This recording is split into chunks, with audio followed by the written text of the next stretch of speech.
Assalamualaikum warahmatullahi wabarakatuh. Salam dan bahagia untuk kita semua, Bapak Ibu yang berbahagia dari komunitas praktisi Bioja. Alhamdulillah pada kesempatan kali ini kita dari SMP Bapak Ibu Guru SMP Negeri 1 Manis Renggo telah membuat komunitas praktisi Bioja, yaitu dari rumpun bahasa, yaitu bahasa Indonesia dan bahasa Jawa. Perkenalkan, saya Eni Kurniasari, calon guru penggerak angkatan 3 dari SMP Negeri 1 Manis Renggo kelas 87 D2 akan mempresentasikan kegiatan komunitas praktisi Bioja dengan materi budaya positif. Kita lanjutkan. Saya akan sedikit mengulas tentang budaya positif. Budaya positif atau ekosistem positif. Kita ambil contoh perbandingan dengan tumbuh-tumbuhan, hidup tumbuh-tumbuhan seorang petani. Pada hakikatnya, pada kewajibannya seorang pendidik itu adalah seorang petani menanam padi. Misalkan hanya dapat menuntun tumbuhnya padi, yaitu guru pendidik itu tidak bisa merubah tanaman padi itu menjadi tanaman jagung, tanaman kacang, ataupun tanaman lainnya. Guru seorang pendidik itu hanya menuntun memelihara tanaman padi, memberi pupuk, air, membasmi ulat-ulat atau jamur-jamur yang mengganggu hidup tanaman padi dan lainnya. Itu menurut Ki Hajar Dewantara. Jadi pada hakikatnya budaya positif itu adalah merangkul, menjembatani anak-anak untuk mengeksplor dirinya sendiri, untuk mengembangkan dirinya sendiri di komunitas ekosistem positif di sekolah.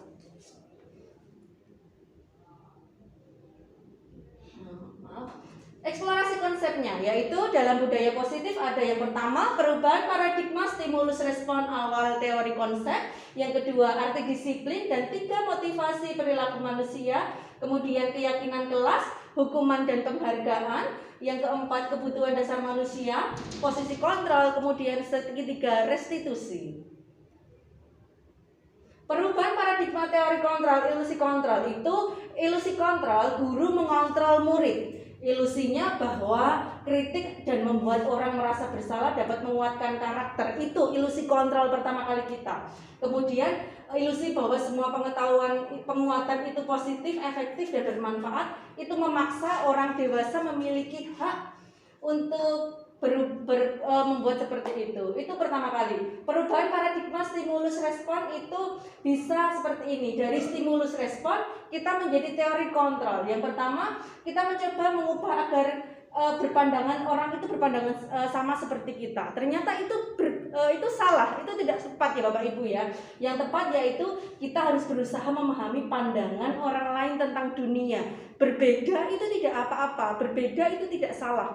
Tapi berbeda itu adalah suatu toleransi, menghargai perbedaan orang lain. Kemudian perilaku buruk dilihat dengan suatu kesalahan. Kita melihat sesuatu orang itu berperilaku buruk, pasti kita akan merasa itu salah, itu tidak baik. Ternyata yang benar dalam teori kontrol, semua perilaku mempunyai tujuan.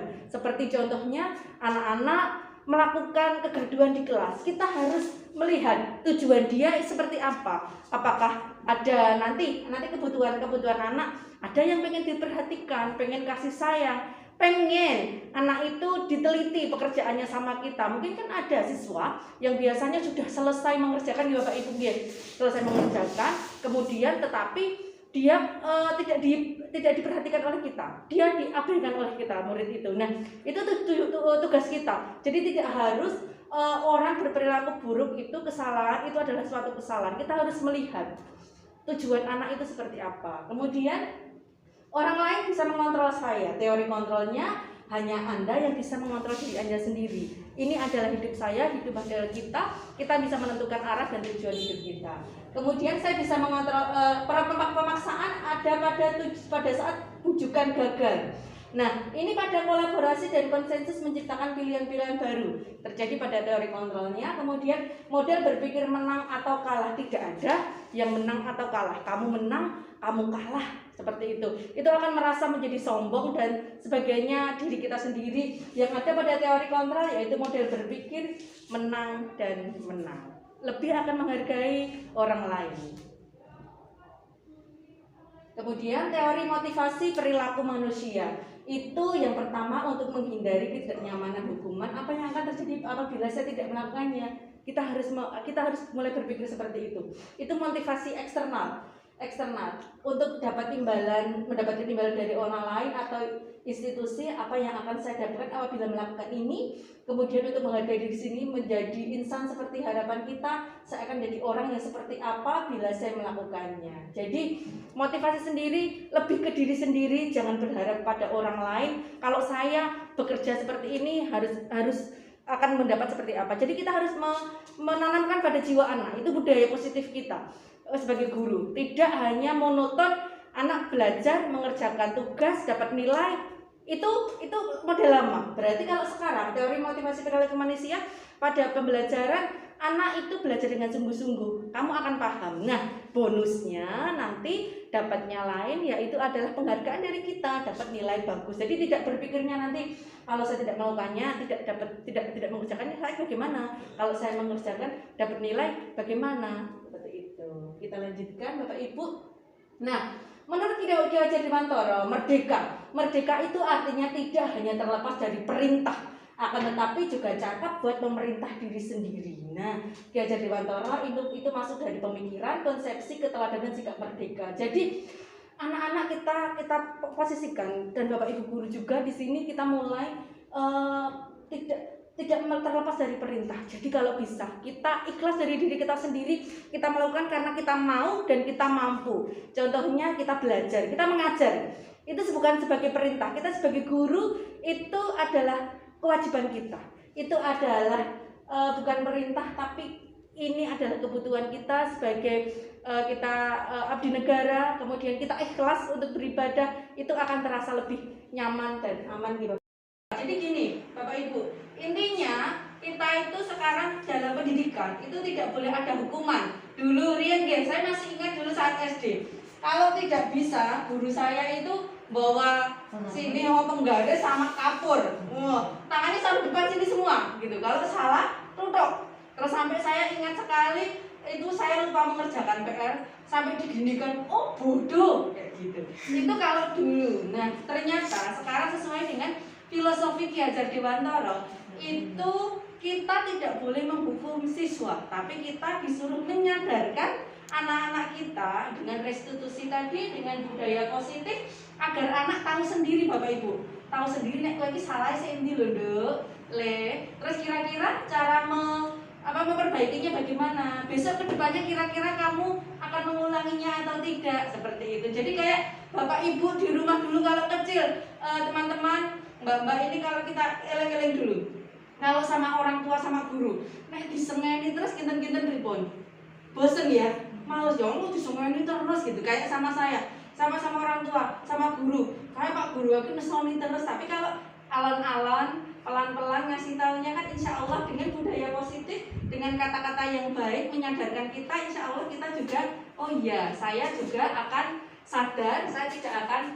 mengulanginya lagi. Sekolah itu mungkin tidak hanya saya sendiri yang berusaha, tapi dari sini, dari komunitas praktisi kita, saya dan Bu Siti menginginkan kita membuat NGMP, dengan kata lainnya kita membuat komunitas praktisi, kita membuat kata tadi bioja bahasa Indonesia dan bahasa Jawa. Kita dimulai dari rumpun bahasa kita nih Pak nggih. Nanti kita buat, apalagi kalau kita itu enak dalam bahasa, itu enak luwes lah. Kita mau mengajarkan karakter anak lewat membuat puisi. Nah, guguritan. Anak jadi tahu mungkin misalkan budaya tentang karakter jujur, tanggung jawab dengan membuat paragraf, membuat apapun yang ada di dalam kita. Beda kalau matematika, angka dan semuanya kan mungkin karakternya itu lebih mengena kalau dalam rumpun bahasa Indonesia gitu. Nah, budaya positif saya mengajak semuanya.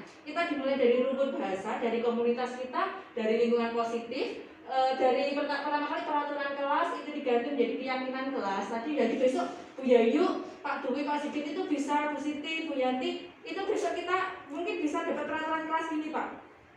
Nek orang ngerjakan tugas apa PR kira-kira ngapa? Itu ditempel di kelas keyakinan kelas bahasa Jawa. Kalau ada keyakinan kelas misalkan mau mengerjakan soal yang di buku modul Bu, boleh seperti itu. Tapi kalau bisa jangan terlalu menghukum, misalkan push up, terus kemudian lari gitu, mengurangi seperti itu nggih Pak Bu nggih. Terus kemungkinan nanti kalau seperti itu kita semoga Bapak Ibu guru tidak hanya yang komunitas kita saja bahasa Indonesia bahasa Jawa, nanti semuanya Bapak Ibu guru bergerak, kita punya lingkungan yang positif.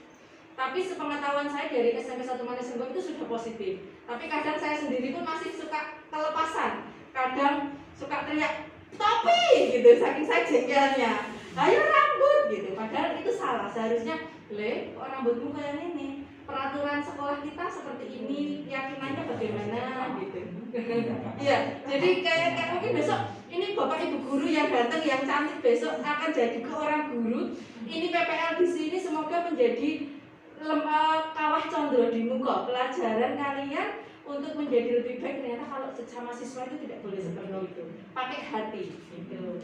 Mengajarnya, mendidik, memberikan pengetahuan gitu. Ini pengetahuan. Nah, kesepakatan kelas misalkan bisa dimulai dengan kami dan guru saling menyayangi. Ada yang tidak setuju gitu, nanti kalau ada anak yang berantem, nanti ditempel di kelas misalnya ada loh ini berantem, apa mungkin besok ngajar SD ya, TK ya, TK enggak SD misalkan teman-teman ngajar SD, SMP juga kadang ada yang bontok-bontokan, jambak-jambakan. Kita kembalikan keyakinan kelas kita, guru sama murid itu saling menyayangi. Sama kami saling peduli dengan teman-teman. Kira-kira kalau bontok-bontokan, kalau berantem sesuai dengan keyakinan kelas tidak?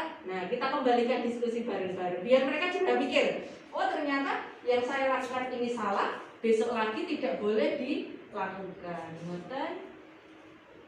Ini sedikit untuk 5 posisi kontrol. Ternyata kita sebagai guru harus memposisikan ini Pak Bu.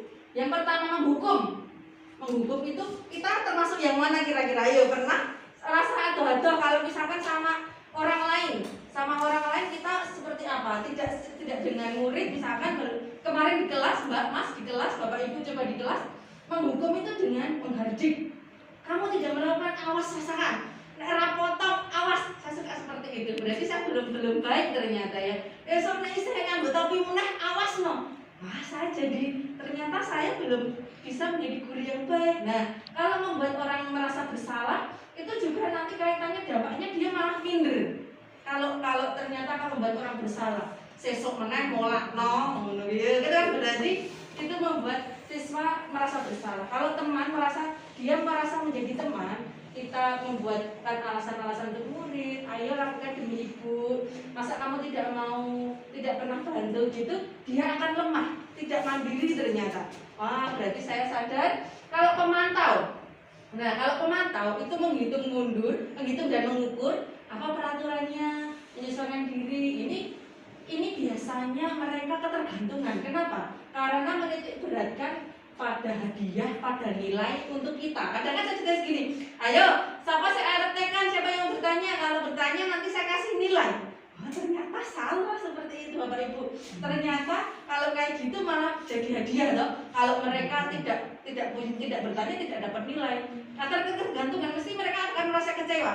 Berarti saya kalau nggak tanya berarti nggak dapat nilai dong. Bu ini itu menyebalkan, mungkin seperti itu dalam hati mereka. Ternyata yang paling bagus itu adalah manajer.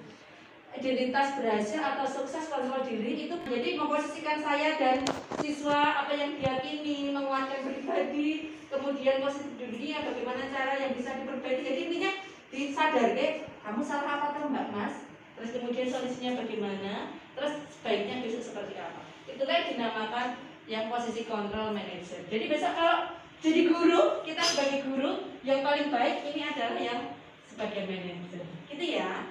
Kemudian, bergerak antara pemantau ini, kalau bisa semuanya peraturan pemantau konsekuensi hadiah itu nilai-nilai manajerialnya semua berkaitan, harus diseimbangkan keduanya. Terus kemudian nada suara, apa yang tersampaikan dari sebuah pesan. Kata-kata itu biasanya 10% saja, lewat ya anak-anak mudeng, mubeng gitu kan, anak-anak dong, blong kayak gitu. Ternyata itu kata-kata itu kadang tidak didengarkan, tapi dengan ada suara yang lembut, tenang, kemudian tidak membentak, terus kemudian nonverbal bahasa tubuh dengan kata awas no gitu kan, anak jadi tidak respon ya. Berarti semuanya ada berkaitan. Kalau kita menyampaikan 10 pesan, itu kata-kata bisa di 10%, ada suara 35%, verbal apa yang kita lakukan, dielus dan sebagainya gitu. Nah, ini tadi sedikit restitusi. Jadi cara tidak dengan menghukum, kita melakukan sesuatu tindakan setelah anak melakukan kesalahan, itu jangan dihukum, jangan diberi hadiah, di penghargaan, tapi kita beri restitusi. Restitusi adalah proses menciptakan kondisi bagi murid mereka kembali kelompok mereka dengan karakter yang kuat.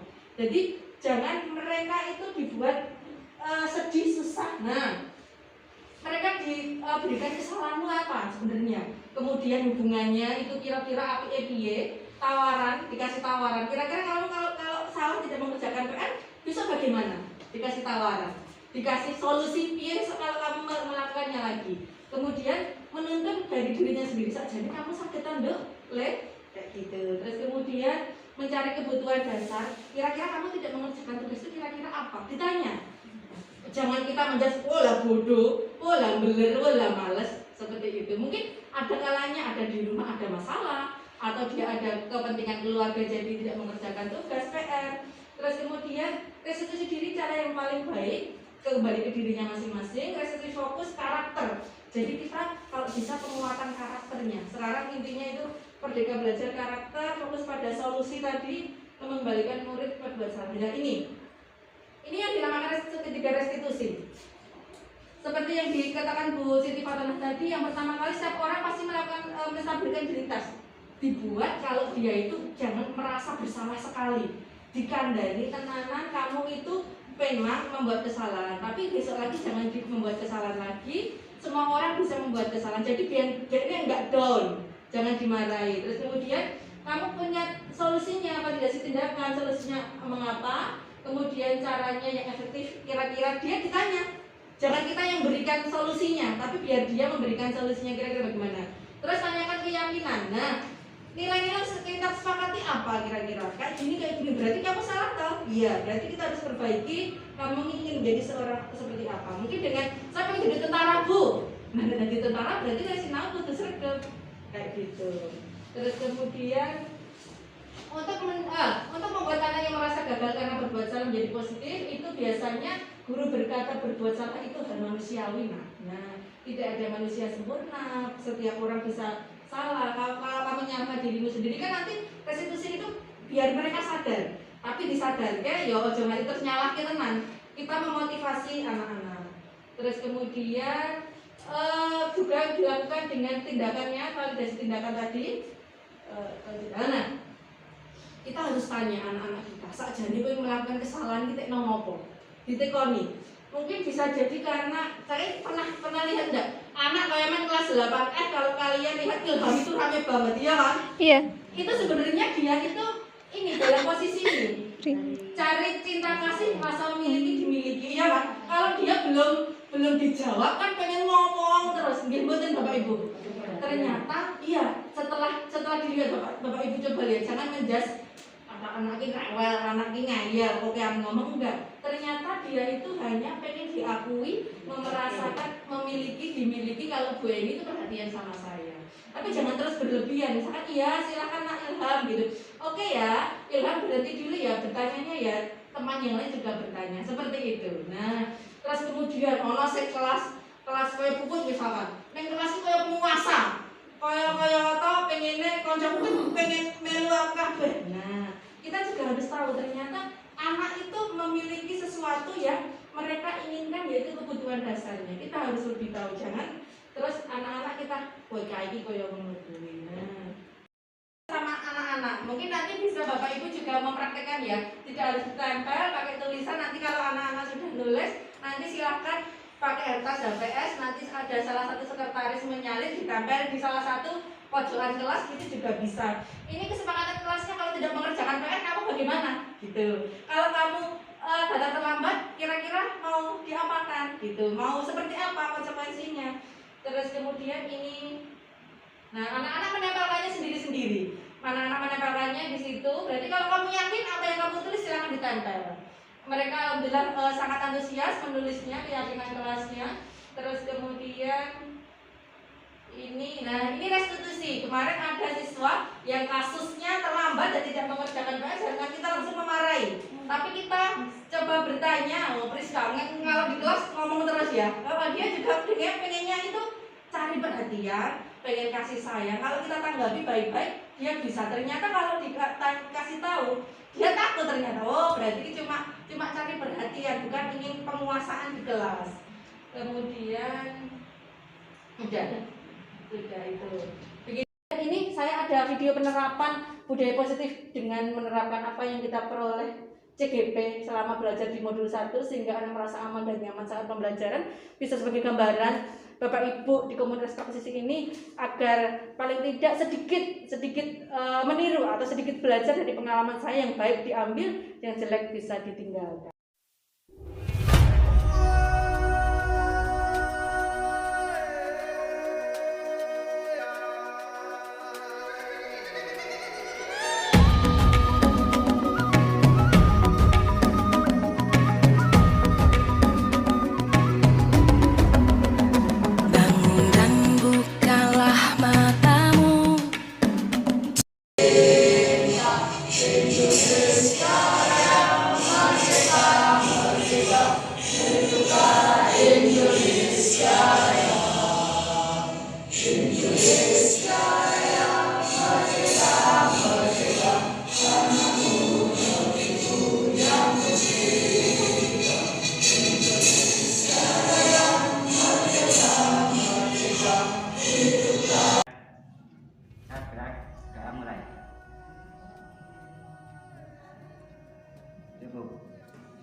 Oke, selamat pagi. Assalamualaikum warahmatullahi wabarakatuh. Waalaikumsalam warahmatullahi wabarakatuh. Semangat pagi. Semangat. Ada yang tidak berangkat hari ini? Ya, ada. Anifatul satu. Tadi ya di kelas kebiasaan ya. Tadi sama siapa ada kebiasaan di sana? Pak sudah? Oke, anak-anakku, di sini kita akan belajar pagi ini mengenai melanjutkan materi tentang teks eksplanasi. Kemarin sudah kita belajar tentang teks eksplanasi. Ada PR sudah dikerjakan? Ya. Ada yang belum mengerjakan? Kenapa? Lupa. Oke, sebelumnya kita buat kesepakatan kelas dulu ya. Apa itu kesepakatan kelas? Kesepakatan kelas kalian buat kesepakatan kelas dengan wali kelasnya Pak Tri ya? Sama Pak Tri udah buat kesepakatan kelas? Belum. Ada yang tahu kesepakatan kelasnya apa? Kesepakatan kelas apa? Oh, itu namanya tata tertib kelas. Ada yang tahu? Tata tertib kelas sama kesepakatan kelas itu berbeda. Tata tertib kelas sudah dibuat yang tahun kemarin atau sekarang? Oh, sekarang. Kalau tata tertib kalian yang buat atau kalian sendiri? Tata tertib kemarin yang buat kalian atau kalian sendiri apa dengan wali kelas Patri? Sendiri, bareng-bareng. Oke. Kalau sudah ada tata tertib kelas, berarti Bu ini tinggal nanti mengulang lagi. Sebenarnya yang baik itu bukan tata tertib kelas, tapi yang benar adalah kesepakatan kelas. Di sini ada misalkan apa? Wajib datang ya siswa dan iya. Ada misalkan ada hukuman tidak? Kalau misalkan ada yang tidak ikat, ada hukumannya tidak? Apa hukumannya? Dendanya berapa? 10 juta? Ada yang punya uang gitu 10 juta? Oke, nanti kita sebentar kita buat kesepakatan kelas dulu. Kesepakatan kelas itu adalah nanti disepakati satu kelas. Nanti kalau misalkan tidak ada yang melanggar, misalkan tidak mengerjakan PR, berarti kesepakatan kelas kita apa? Misalkan tapi jangan jadi hukuman, jangan yang membayar denda uang dan sebagainya, tidak boleh push up, tidak boleh misalkan lari, tidak boleh. Misalkan kesepakatan kelas nanti kita buat bareng-bareng. Kertas untuk kesepakatan kelas ya. Silakan. Sudah yang perempuan belum dibagi? Ayo silakan dibagi dulu. Silakan di ditulis nama, nomor kelas dulu di paling atas ini ya. Sudah dibagikan kertas yang ada di kalian ya. Nah, kita kesepakatan kelas dulu. Siswa itu kira-kira kalau sekolah itu harus semangat tidak? Harus semangat. Kalian kalau sekolah pengen apa? Pinter, pengen tambah ilmu? Iya, pengen tambah pengetahuan? Berarti kalian harus punya tantangan, punya motivasi, harus rajin belajar. Berarti orang itu harus lebih pintar, lebih belajar lebih baik lagi. Nah, kesepakatan pertama kita berarti jadi siswa, jadi murid itu harus bagaimana? Harus semangat dan rajin belajar. Terus kesepakatan kita, kalau ada yang tidak mengerjakan tugas, kira-kira bagaimana? Bagaimana kesepakatan kita? Bagaimana kira-kira? Kalau silakan, boleh mendapat tugas tambahan. Untuk saya buat kasihan nanti ya. Nah, misalkan gini, berarti ini punya ide. Misalkan materi kita hari ini tentang eksplanasi, berarti kalau tidak mengerjakan tugas, ketika tidak mengerjakan PR, dia harus menyelesaikan tugas itu dengan baik. Mau iya, biar dapat nilai. Tidak disuruh lari di lapangan. Itu kira-kira berpengaruh sama pelajaran bahasa Indonesia tidak? Enggak, karena apa? Pelajaran bahasa Indonesia kita pengetahuan dan keterampilan apa hubungannya karo lari? Karo lari kan olahraga ya. Oke, berarti kesepakatan pertama kita yaitu bisa kalian tulis siswa SMP Negeri 1 Manis Renggo harus rajin, semangat belajar. Boleh enggak kalau seorang guru itu mengejek muridnya? Ada enggak di sini? Ada enggak? Semoga tidak ada ya. Terus kata yang kedua, berarti kalian sepakat tidak kalau kalian guru dan murid saling menyayangi? Sepakat? Oke, silakan ditulis terlebih dahulu. Sepakat berarti nanti kalau ada apa-apa, nanti kalau Bu Eni ada apa itu ngomong jelek, kalau tidak menyayangi kalian, ciri-cirinya nanti bisa ditegur Bu Eni. Terus kita diskusi bareng.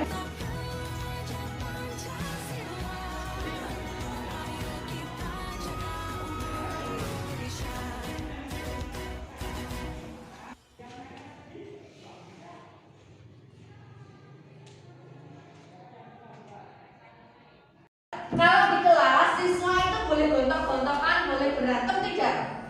Tidak. Kenapa? Ada yang berpendapat menyakiti perasaan, terus kemudian ada yang sakit, ya kan? Terus pertemanan biasanya gimana? Renggang, rusak, benar. Berarti kesepakatan kelas kita, bolehkah bertengkar? Tidak. Berarti bolehnya apa? Saling menghormati, saling menyayangi satu sama lain. Nah, besok ada kesepakatan seperti ini. Kira-kira kalau ada teman yang bertengkar, kita besok diskusi, kira-kira apinya digapain, gitu ya, dikasih tahu, direstitusi. Kesepakatan kita yang keempat, murid 8B menjaga kebersihan kelas. Setuju? Sepakat? Sepakat. Kalau tidak, piket sudah piket anak-anakku? Sudah ada piketnya? Mana? Oh, kalau tidak piket apa kesepakatannya? Harus membersihkan sendiri, membersihkan kelas. Ini kira-kira di bawah ini ada bungkus khusus bagaimana? Ayo, yang kelas siapa? Di bawahnya mau mengambil? Oke, silakan dibuat terlebih dahulu. Tadi sudah disapu ya? Sudah, berarti kesepakatan kelas kita harus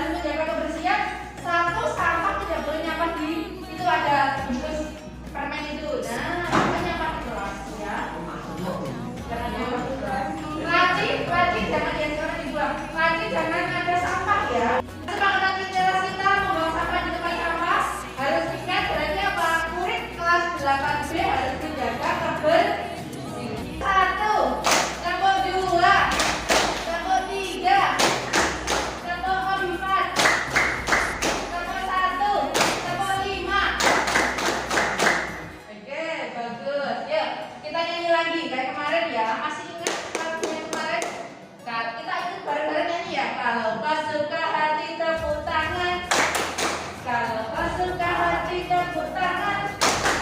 Kalau kau suka hati, mari kita belajar. Kalau kau suka hati, tepuk tangan. Sekali lagi.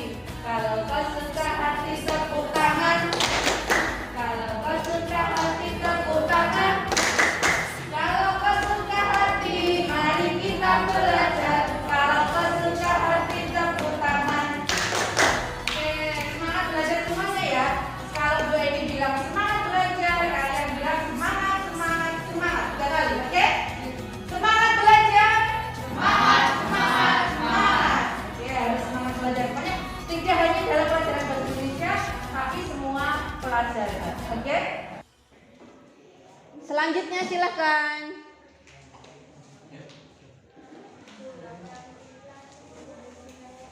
Selanjutnya.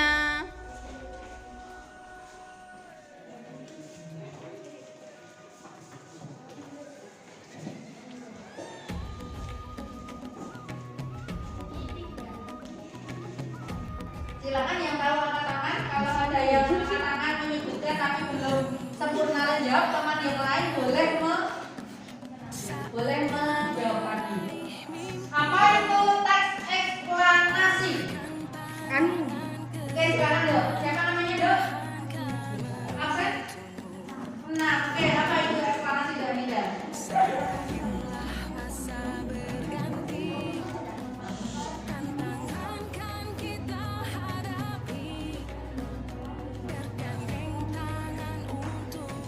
Bagus, 100 untuk Kanida. Oke, ada yang mau berpendapat lagi? Bisa melengkapi? Silakan. Tidak? Oke, pertanyaan kuis yang kedua. Sebutkan ciri-ciri teks eksplanasi. Satu saja, nanti biar teman yang lain bisa menjawabnya. Ciri-ciri ya, apa Dok? Betul, menggunakan istilah ilmiah. Ada lagi? Ayo, banyak sekali.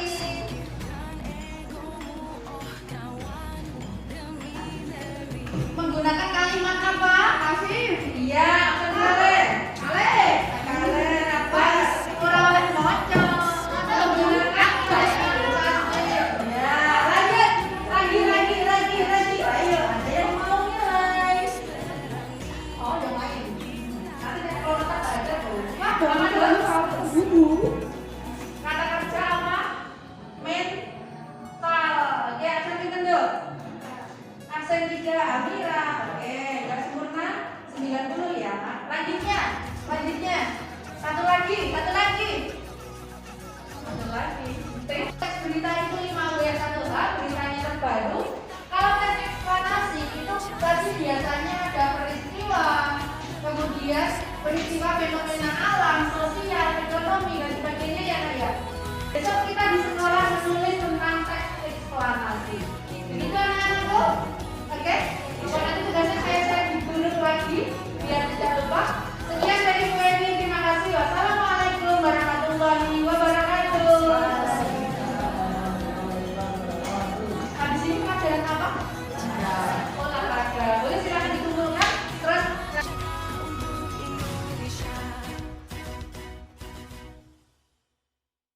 Bapak Ibu guru, inilah video menerapkan budaya positif dengan menerapkan apa yang saya CGP peroleh selama belajar di modul 1 sehingga anak merasa aman, nyaman saat pembelajaran. Di situ di video sudah terlihat bagaimana anak-anak di kelas sangat antusias, sangat senang, sangat bersemangat untuk membuat kesepakatan kelas di kelas mereka.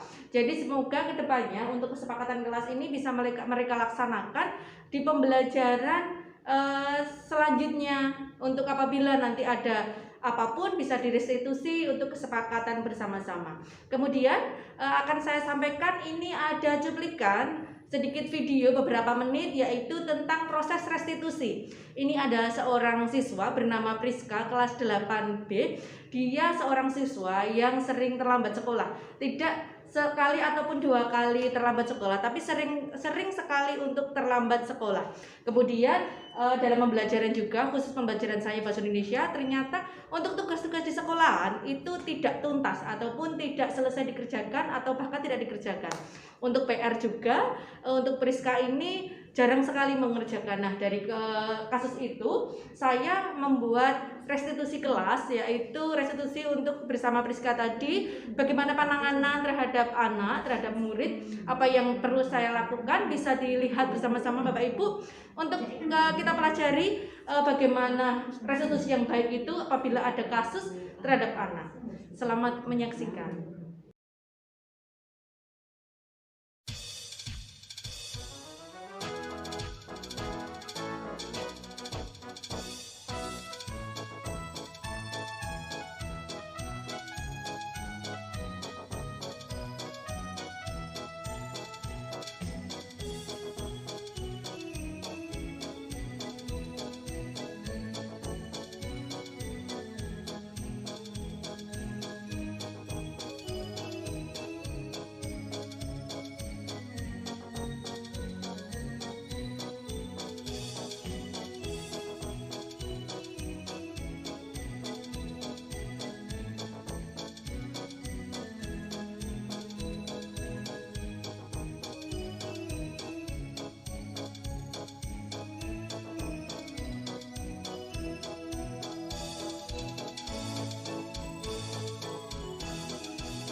Assalamualaikum warahmatullahi wabarakatuh.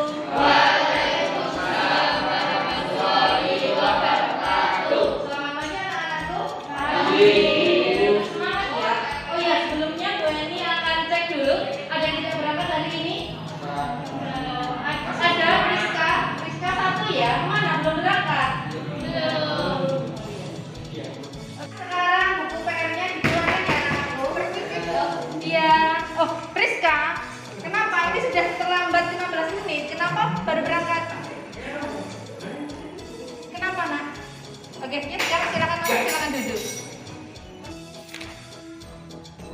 Loh, ini gimana Priska ngerjainnya tadi ya? Yang ini juga tidak dikerjakan.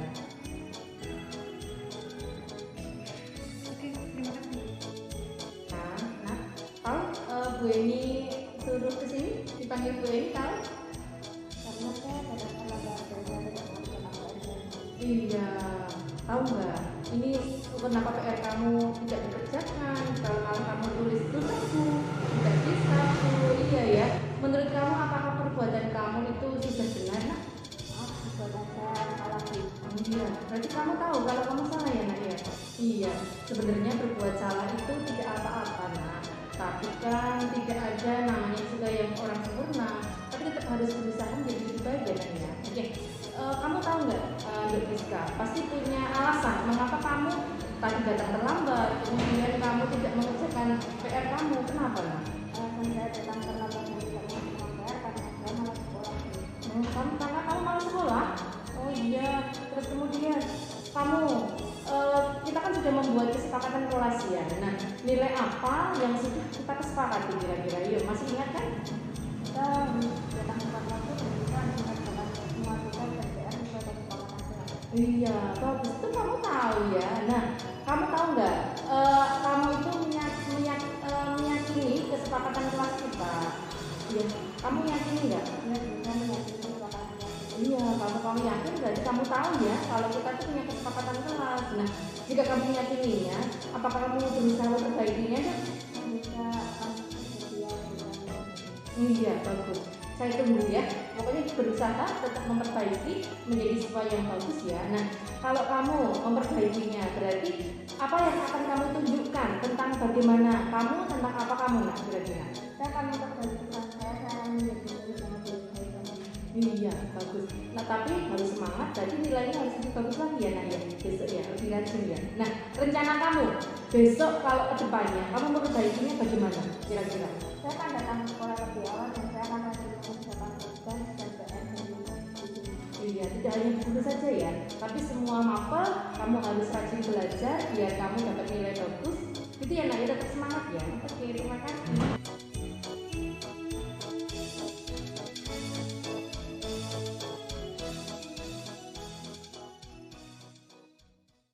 Nah, Bapak Ibu semuanya, untuk komunitas praktisi Bioja, demikian video tentang restitusi. Ada kasus Priska tadi, bisa di Bapak Ibu simak tadi.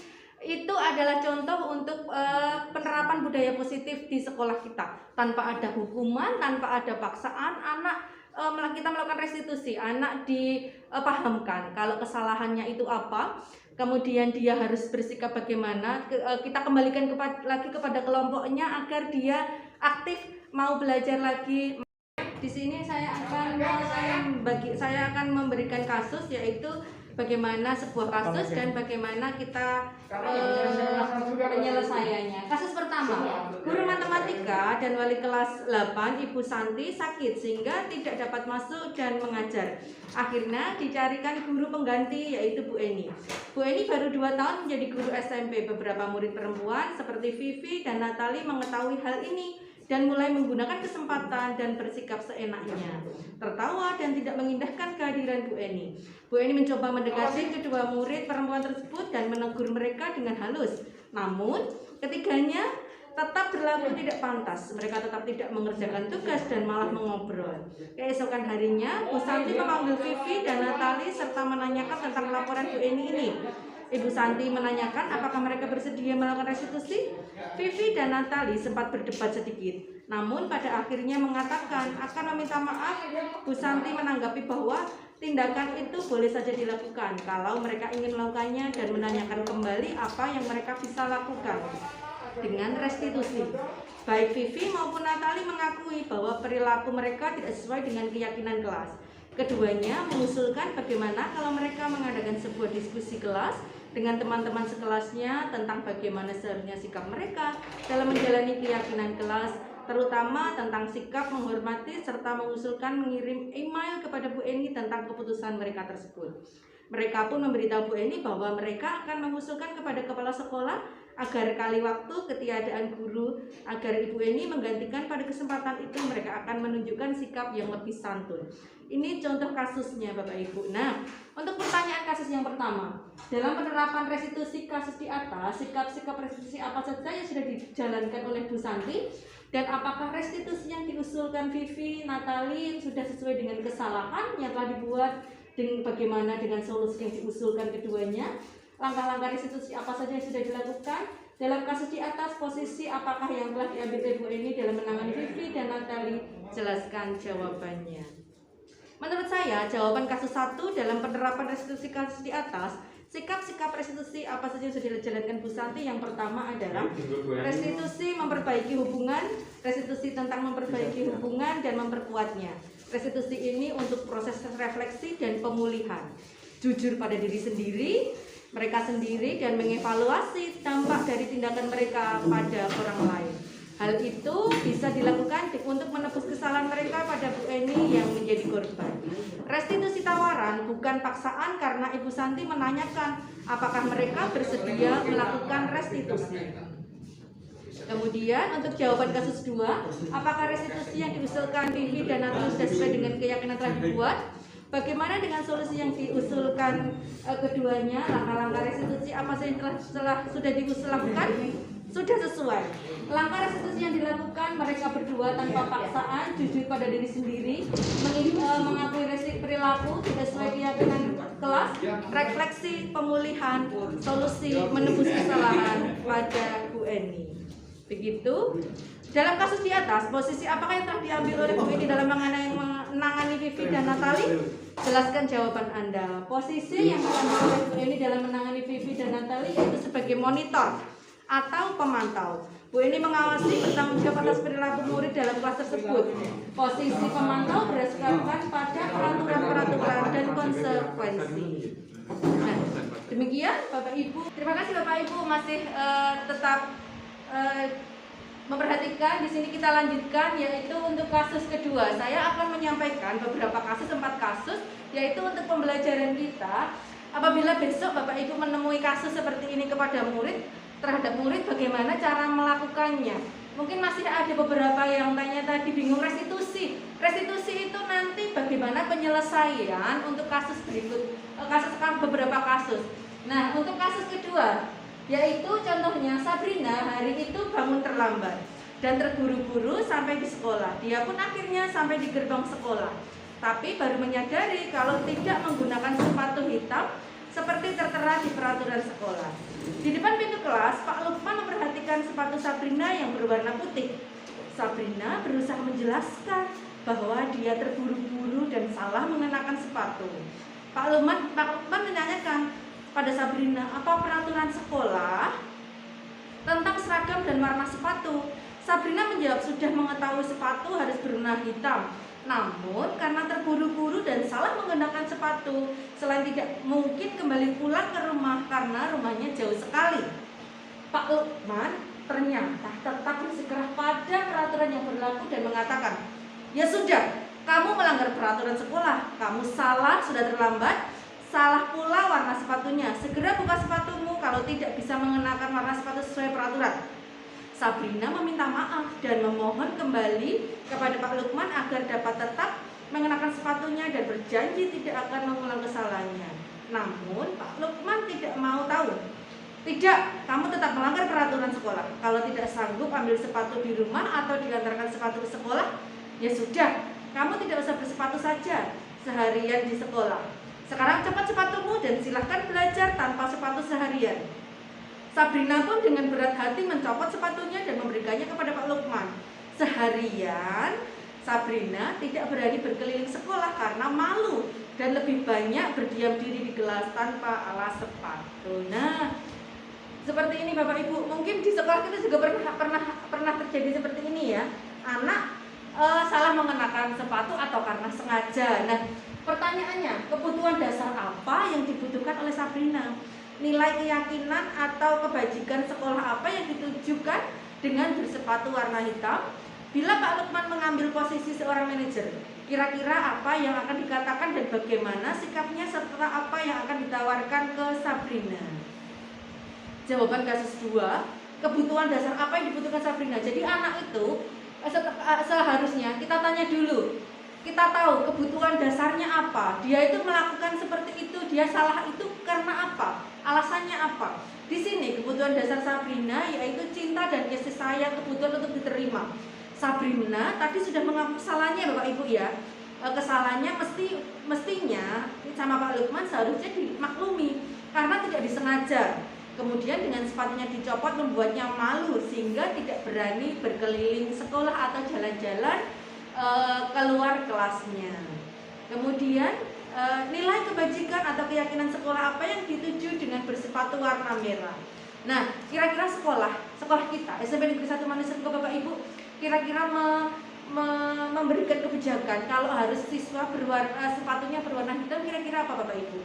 Seperti ini ya, sama mungkin. Nilai kebajikan atau keyakinan sekolah yang dituju dengan bersepatu warna hitam yaitu persamaan derajat, kesederhanaan, mudah dilihat, atau nilai ekonomis. Kalau misalkan suatu saat bisa dibayangkan Bapak Ibu, kalau anak-anak itu dibebaskan menggunakan sepatu apa saja, pasti anak-anak akan berlomba-lomba pakai sepatu yang bermerek, sepatu warna-warni, dan nantinya akan ada kesenjangan sosial, kesenjangan ekonomi di anak-anak tadi. Yang kaya terlihat sekali mencolok, yang miskin mungkin yang kurang, orang tuanya kurang, itu mungkin akan merasa minder karena sepatunya biasa saja. Gitu ya Bapak Ibu ya.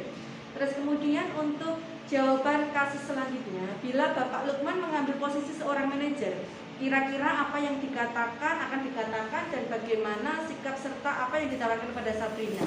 Bila Bapak Lukman mengambil posisi seorang manajer, maka yang ditawarkan oleh Sabrina yaitu Mengapa bangun kesiangan? Mengapa bangun terlambat? Mencari penyebab bangun kesiangannya itu kenapa? Kemudian apa yang harus kamu lakukan dari keyakinan kelas kamu? Nah, tanyakan keyakinan kelas yang telah disepakati oleh Bapak Ibu guru dan teman-teman sekelasnya. Kemudian jika kamu meyakini kamu salah, bagaimana kamu memperbaikinya? Komitmen ini adalah komitmen untuk memperbaiki diri.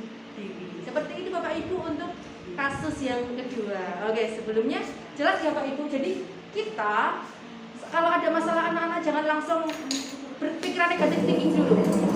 Wah, anak ini nakal, anak ini tidak bagus, anak ini tidak berkarakter. Kita harus tahu kebutuhan anak-anak itu bagaimana, murid itu bagaimana. Gitu ya. Kemudian untuk kasus 3, saya bacakan terlebih dahulu. Ibu Dani sedang menjelaskan pelajaran bahasa Inggris di papan tulis. Namun beliau memperhatikan bahwa Fajar malah tidur-tiduran di kelas dan tampak acuh tak acuh pada pelajarannya. Fajar mencoba menjawab pertanyaan. Kemudian beliau Bu Dani berkata, Fajar, coba jawab pertanyaan nomor 3. Maju ke depan dan sampai di depan papan tulis pun Fajar hanya diam terpaku sambil memegang buku bahasa Inggris dan memainkan spidol di tangannya. Ayo Fajar, makanya jangan tidur-tiduran. Lain kali perhatikan. Sudah, sana duduk kembali, kira-kira siapa yang bisa. Fajar pun kembali duduk di bangkunya. Hal seperti itu sudah sering sekali Fajar lakukan. Seperti tidak memperhatikan, acuh tak acuh, nilai-nilainya pun dalam pelajaran tidak terlalu bagus untuk pelajaran bahasa Inggris. Pada saat ditegur oleh Bu Dani, Fajar hanya menjawab, "Nggak tahu Bu." Ibu Dani pun menjawab, "Gimana sih Fajar? Kamu nggak kasihan sama ibu ya? Ibu sudah capek mengajarkan kamu, nggak kasihan sama ibu." Dan Fajar pun hanya membisu. Nah, itu kasus yang ketiga Bapak Ibu. Coba, kalau ada seperti itu, kita coba onceki, kita coba tahu sebenarnya dalam kasus itu ada apa. Pertanyaannya, posisi kontrol apa yang dialami oleh Ibu Dani dalam pendekatan kepada Fajar? Pertanyaan kedua, kebutuhan apa yang diperlukan oleh Fajar? Pertanyaan ketiga, bila mana Ibu Dani mengambil posisi pemantau yang akan dilakukan atau dikatakan olehnya apa? Kasus 3 itu jawabannya posisi kontrol apa yang diambil oleh Ibu Dani dalam pendekatan Fajar, yaitu posisi kontrol yang diambil oleh Ibu Dani dalam pendekatan kepada Fajar adalah membuat orang merasa bersalah dengan mengatakan, "Gimana sih Fajar? Kamu gak kasihan sama ibu ya? Ibu sudah capek-capek mengajarkan kamu, gak kasihan ibu." Nah, dengan kata-kata seperti itu, Ibu Dani kan merasa biar Dani itu merasa bersalah. Seperti itu kira-kira sudah bagus apa belum Bapak Ibu? Kurang tepat ya, karena membuat anak itu merasa bersalah, dia merasa dirinya nanti malu, bersalah seperti itu. Itu akan berimbas sangat banyak sekali. Kemudian jawaban nomor 3, kebutuhan nomor 2, kebutuhan apa yang diperlukan oleh Fajar? Kebutuhan dasar yang diperlukan oleh Fajar adalah cinta dan kasih sayang, di mana Fajar membutuhkan orang yang memperhatikan dirinya agar bersemangat, termotivasi dalam pembelajaran. Jadi seolah-olah Fajar di kelas itu mencari-cari perhatian gurunya, tidur seenaknya sendiri, tidak mengerjakan. Padahal kalau mungkin bisa, Fajar bisa mengerjakan. Tapi karena dia ini tadi kebutuhan dasarnya mungkin kasih sayang, jadi Fajar seolah-olah mencari alasan, mencari suatu masalah agar si Fajar ini diperhatikan, dikasih sayang oleh gurunya. Kemudian bila mana Ibu Dani mengambil posisi pemantau, apa yang akan dilakukan dikatakan atau dikatakan olehnya? Bila mana Bu Dani mengambil posisi pemantau, yang akan dikatakan olehnya, Fajar, kalau tidak bisa menjawab, coba buku paket halaman 20 kamu baca, ada jawabannya. Nah, seharusnya Bu Dani memberikan pengertian seperti itu, membimbing. Walaupun anak SMP itu sudah mandiri, mencoba mandiri dan bertanggung jawab, tapi perlu tetap ditanyakan untuk pelajarannya halaman berapa. Nah, kamu coba jawab di situ saja, hanya satu kalimat saja, Fajar akan merasa diperhatikan, merasa disayangi. Oh, Bu Guru memperhatikan saya akan semangat belajar. Begitu. Untuk kasus 4, Anta dan Dino sedang bermain bersama di lapangan basket. Tiba-tiba terlihat dalam sebuah pertengkaran adu mulut. Dino pun menjadi emosi dan mengadakan kontak fisik, menarik meja Anto dengan kasar sampai 3 kancingnya terlepas. Pada saat itu guru piket langsung melerai mereka dan membawa mereka ke ruang kepala sekolah. Ibu kepala sekolah, Ibu Suti, menanyakan Dino tentang keyakinan sekolah yang telah disepakati, yaitu tentang sikap saling menghormati. Ibu Suti melanjutkan bertanya apakah Dino bersedia memperbaiki kesalahan yang telah dilakukan kepada Anto. Dino pun mengangguk. Kemudian Ibu Suti balik bertanya kepada Anto, apa kebutuhan Anto dalam peristiwa ini? Anto menjawab, saya perlu kancing, saya diperbaiki Pak. Ibu saya akan sangat marah kalau melihat kancing baju saya sampai copot 3 begini. Ibu Suti pun kembali bertanya kepada Dino, apakah dia bersedia menjadikan kembali ke 3 kancing Anto tersebut? Bertanya kepada Dino, kesal. Dino menanggapi, menjahit. Mana saya tahu gimana menjahit Pak. Ibu Suti meneruskan, kemudian apakah kamu bersedia belajar menjahit? Dino berpikir sejenak dan memandang ke meja Anto dan menanggapi, yang mengajari saya siapa Bu? Dengan cepat Bu Suti menjawab, Pak Irfan, guru tata busana. Dino menyetujui dan sepanjang siang itu belajar menjahit dan memperbaiki kemeja Anto. Terakhir terlihat pada jam pulang sekolah, kedua anak laki-laki tersebut sudah bercengkrama dan bersenda gurau kembali, tidak bermarah-marahan. Nah, pertanyaan kasus 4, nilai kebutuhan apa yang diperlukan oleh Dino? Kemudian posisi kontrol apa yang telah dipraktikkan oleh kepala sekolah Ibu Suti? Hal-hal apa saja yang dilakukan sehingga Anda berkesimpulan demikian? Dalam kasus tersebut, di atas siapa yang dikuatkan, siapa yang mengaitkan ke keyakinan yang lebih tinggi, serta siapa yang dipuaskan, coba Anda jelaskan jawaban Anda tersebut. Nah, untuk jawaban kasus 4, nilai kebutuhan Dino tadi bertengkar ya. Nah, nilai kebutuhan diperlukan oleh Dino yaitu dia merasa hebat, dia merasa berkuasa terhadap temannya. Jadi temannya merasa menjadi takut dengan dia dan menuruti semua keinginannya. Maka sebetulnya Dino sedang berusaha memenuhi kebutuhan dasar akan kekuasaan, yaitu dia anak-anak kan biasanya merasa aku ini loh, aku ini loh. Nah, pada dasarnya mereka memiliki pengen kekuasaan, pengen dipandang oleh teman-temannya, begitu. Kemudian posisi kontrol apa yang telah dipraktikkan oleh kepala sekolah Bu Suti? Hal-hal apa saja dilakukan sehingga Anda berkesimpulan demikian? Posisi kontrol Ibu Suti di sini adalah posisi manajer, di mana di posisi inilah murid dapat menjadi pribadi yang mandiri, merdeka, bertanggung jawab atas segala perilaku dan sikapnya, yang pada akhirnya dapat menciptakan lingkungan yang positif, nyaman, juga aman. Hal yang dilakukan sehingga kami berkesimpulan demikian yaitu murid diajak menganalisis kebutuhan dirinya maupun kebutuhan orang lain. Tadi kancing tadi loh, tadi pengen kancingnya dijahitkan tadi. Di sini penekanannya bukan pada kemampuan membuat konsekuensi, namun dapat berkolaborasi dengan murid bagaimana memperbaiki kesalahannya. Jadi anak itu tidak disalahkan, oh kamu salah, kamu ini tidak benar, tapi mencoba untuk memperbaiki kesalahannya. Jadi besok kalau misalkan dia akan seperti itu lagi, dia akan berpikir, wah saya nggak mau dong menjahit punya teman saya lagi baju ataupun kancingnya lagi, gitu Bapak Ibu. Kemudian dalam kasus tersebut di atas yang dikuatkan, siapa yang mengaitkan keyakinan lebih tinggi serta siapa yang dipuaskan, coba jelaskan jawaban Anda. Jadi dari kasus yang dikuatkan tadi oleh Bu Suti yaitu Dino yang dikuatkan agar lebih bisa memahami dan memegang teguh keyakinan kelas dan keyakinan sekolah. Sedang yang mengaitkan keyakinan lebih tinggi adalah guru BK yang membawa kasus ini ke kepala sekolah. Dan yang dipuaskan dalam penyelesaian ini adalah kedua belah pihak. Jadi tidak ada menang kalah, dalam restitusi itu adanya menang dan menang. Kemudian dan akhirnya mendapatkan penyelesaian serta dapat memahami dan memegang teguh keyakinan yang ada di kelas maupun keyakinan yang lebih tinggi, yaitu keyakinan sekolah. Begitu Bapak Ibu untuk 4 kasus ini. 4 kasus ini saya mencoba untuk memaparkannya agar Bapak Ibu juga belajar.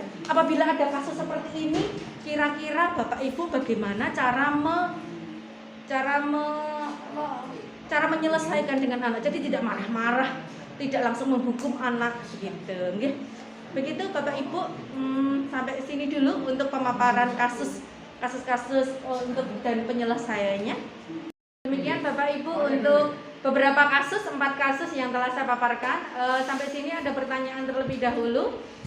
Oke, silakan Bu Siti untuk bertanya terlebih dahulu. Nanti selanjutnya Pak Dwi yang kedua, ya. Silakan Bu Siti terlebih dahulu. Monggo. Ini yang mau saya tanyakan itu masalah restitusi. Bu, kalau misalkan apakah setiap masalah itu harus direstitusi ya Bu ya? Itu saja, terima kasih. Terima kasih Bu Siti atas pertanyaannya. Apakah restitusi setiap masalah itu harus direstitusi? Jadi ini Bapak Ibu, restitusi itu untuk menebus kesalahan, namun untuk belajar kesalahan, bukan untuk menebus kesalahan. Memperbaiki hubungan, tawaran bukan paksaan. Restitusi menuntun untuk melihat ke dalam diri, mencari kebutuhan dasar. Nah, tidak semua masalah pada anak itu harus kita restitusi. Wah, nanti masuk gaweane guru ada 32 siswa, saya mengajar misalkan 6 kelas, semuanya kalau ada masalah direstitusi. Tidak ada waktu kita untuk belajar, untuk mengajar, untuk dekat dengan anak. Nah, tidak semua masalah anak itu direstitusi, tapi kalau ada masalah bisa kita komunikasikan bareng-bareng untuk pembelajaran. Tidak semua direstitusi, itu yang berat saja, masalah saja. Misalkan kalau anak tidak mengerjakan PR sekali saja, bisa kita nasihati dalam bentuk hal ringan. Besok kira-kira bisa dikerjakan nak, untuk sekarang silahkan dikerjakan dengan konsekuensinya, kesepakatan kelas kita apa. Nah, direstitusi itu kalau misalkan anak A, murid A sudah 5 kali tidak mengerjakan tugas, misalkan dengan dia selalu terlambat sekolah, dia selalu sudah misalkan 10 hari berturut-turut tidak berangkat sekolah. Nah, itulah yang perlu kita restitusi. Dia sebenarnya ada apa, dia butuh apa, dia kenapa. Nah, seperti itu. Dia berbuat kesalahannya, tahu nggak kalau dia itu berbuat kesalahan.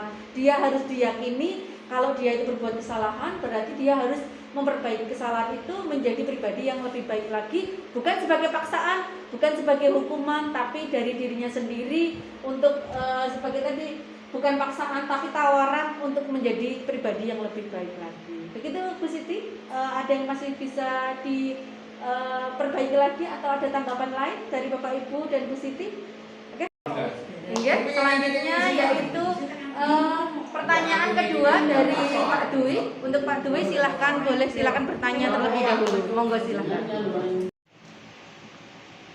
Tanya Bu, apabila terdapat siswa yang memakai sepatu putih atau bawahnya tidak hitam, kemudian rambut disemir warna-warni, itu bagaimana cara mengatasinya? Untuk Pak Dwi pertanyaannya yaitu bagaimana kalau siswa itu melakukan pelanggaran, bisa di sepatu, rambut dan sebagainya, bagaimana cara penanganannya. Kita kembalikan lagi, kita melakukan restitusi tadi Bapak Ibu. Restitusi yaitu untuk menangani anak, itu jangan dihukum, jangan dimarahi, tapi kita restitusi. Kita pahami anak-anak, kesalahanmu itu apa nak. Kemudian dikembalikan lagi keyakinan kelas dan keyakinan sekolahan. Dia kira-kira telah melanggar keyakinan sekolah, keyakinan kelas tidak. Kemudian anak-anak disadarkan kalau dia bersalah, kira-kira bagaimana cara memperbaiki kesalahannya. Terus kemudian apakah dia mau untuk memperbaiki kesalahan, dan apabila nanti apakah dia tidak akan mengulanginya lagi. Semoga tidak akan mengulangi dan menjadi pribadi yang lebih baik lagi. Gitu Pak Dwi untuk jawaban pertanyaan dari saya. Terima kasih untuk beberapa pertanyaannya Bapak Ibu. Sudah tidak ada? Oke, terima kasih Bapak Ibu. Mungkin komunitas praktisi pada siang hari ini sudah selesai. Besok kita lanjut untuk bulan depan. Kita bertemu dengan komunitas praktisi Bioja lagi dengan materi yang besok lebih baik lagi, dengan lebih bagus lagi. Silakan ada usul apa, materi apa yang besok kita akan laksanakan pada pertemuan yang akan datang. Sekian dari saya, terima kasih. Semangat, terus semangat belajar, mengajar, bergerak, menggerakkan kita menjadi tumpuan bagi anak-anak untuk menjadi pribadi yang lebih baik, anak-anak sebagai generasi